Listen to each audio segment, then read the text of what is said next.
मुकेश अंबानी का घर एंटीलिया कैसे बनाया गया। तो चलिए आज 2.5 करोड़ का खर्च हर महीने अपने मेंटेनेंस पर उड़ा देने वाले इस 15,000 करोड़ के आलीशान एंटीलिया को बनाने की शुरुआत कैसे हुई, इस बात से हम शुरू करते हैं। अब बकिंगम पैलेस के बाद दुनिया के इस मोस्ट एक्सपेंसिव घर और प्राइवेट घरों के मामले में नंबर 1 पर आने वाले एंटीलिया को बनाने का ख्याल धीरू भाई अंबानी के बेटे मुकेश अंबानी को 2002 में अपने पिता के गुजरने और अपने भाई के साथ बिजनेस और घर का बंटवारा करने के बाद आया था। और इस ख्याल की खबर जैसे ही दुनिया को लगी, दुनिया भर में मिथिकल अटलांटिक आइलैंड के नाम पर अपने सपनों के घर का नाम एंटीलिया रखने वाले अंबानी के इस घर ने हर तरफ शोर मचा दिया। वैसे ही जैसे ये आज भी आए दिन किसी न किसी बहाने सुर्खियों में आता ही रहता है। लेकिन क्या आपको पता है कि एंटीलिया में रहने से पहले अंबानी परिवार किस तरह किसके साथ और कौन से घर में रहते थे। एंटीलिया के पहले मुकेश अंबानी का परिवार कव परेड के सी विंड में उनकी मां, उनके भाई अनिल और उनके भाई की बीवी टीना अंबानी के साथ रहा करता था, जो एंटीलिया की तरह शान और शौकत से भरा तो नहीं था, पर इस बिल्डिंग में इनके परिवार के सदस्यों का अपना अपना एक फ्लोर था। और हालांकि एंटीलिया के बनने के बाद पूरा मुकेश अंबानी परिवार यानी उनकी बीवी नीता, उनके दोनों बेटे आकाश, अनंत और उनकी बेटी ईशा अंबानी अपने नए घर में शिफ्ट हो गए थे। पर मुकेश अंबानी की मां उनके साथ इस घर में शिफ्ट नहीं हुई थी।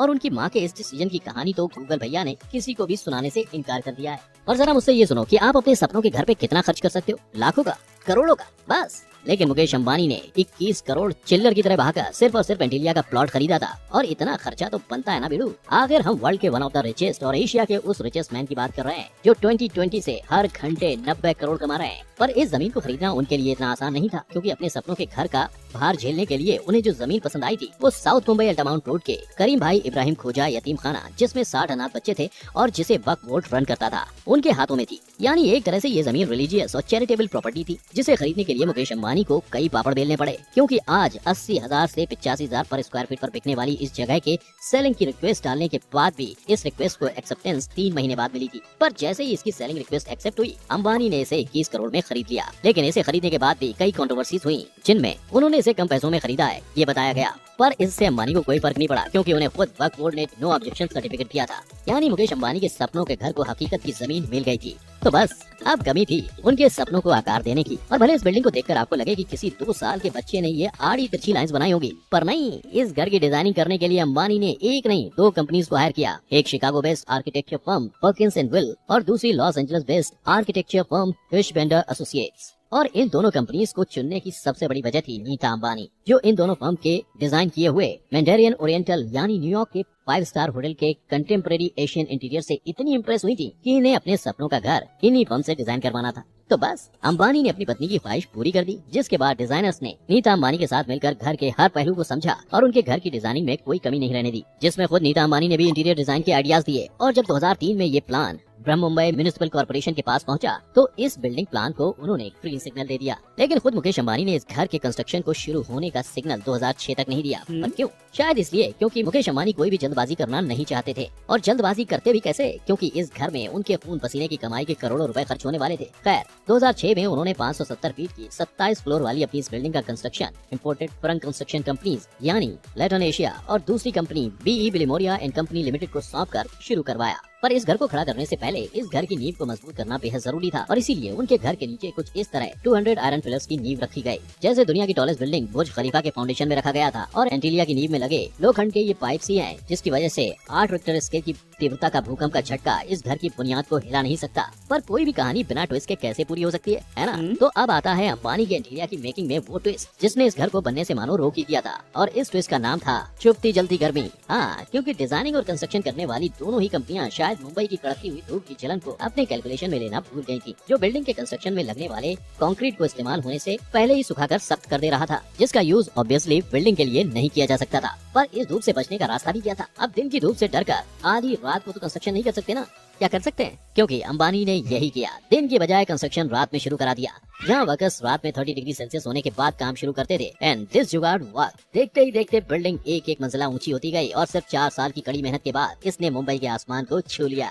पर इसके इतना जल्दी पूरा होने में सिर्फ और सिर्फ कंस्ट्रक्शन कंपनी की मेहनत नहीं थी, इसके पीछे मुकेश अंबानी का भी हाथ था, क्योंकि उनके घर के कंस्ट्रक्शन की शुरुआत को देखकर ही उनके छोटे भाई अनिल अंबानी ने भी अपने घर को बनाने की पहल की थी। और मुकेश अंबानी अपने ही भाई से हारना नहीं चाहते थे, तो बस उन्होंने 2010 की डेडलाइन अनाउंस कर दी। पर उनकी जल्दबाजी और घर में हुए छोटे बड़े चेंजेस के चलते जिस घर को बनाने की कीमत $1.2 बिलियन यानी 5.5 करोड़ से ज्यादा एस्टिमेट की गई थी, वो घर 800 करोड़ में बनकर तैयार हुआ। और अगर आप इस प्रोजेक्ट को पूरा करने वाले फिशबेंडर एसोसिएट के उस वक्त के हेड थॉमस जॉनसन की बात माने, तो इस प्रोजेक्ट को बनाने में $3 बिलियन यानी 13,500 करोड़ लगे थे। और जहाँ 3 गुना खर्चा हुआ था वहाँ ये देखना भी तो बनता है कि आखिर इस घर में कौन से हीरे मोती लगे थे। वेल, इस घर में असल में हीरे मोती ही लगे थे, क्योंकि इस घर का लोटस और सन बेस्ड इंटीरियर में आपको रेयर वुड से लेकर मार्बल, पर्ल्स और क्रिस्टल देखने को मिलेंगे। साथ ही इस घर में उस प्रॉब्लम का भी इलाज है जिसने इस घर के कंस्ट्रक्शन को रुकवा दिया था। हाँ, मुंबई की कड़कती भड़कती धूप से बचने के लिए इस घर में एक स्नो रूम भी है, जहाँ आर्टिफिशियल स्नो की बरसात होती है। और साथ ही इस एंटीलिया में आपको पहले 6 फ्लोर्स पर 160 कार पार्किंग के साथ 7th फ्लोर पर इनका खुद का कार सर्विसिंग स्टेशन मिलेगा।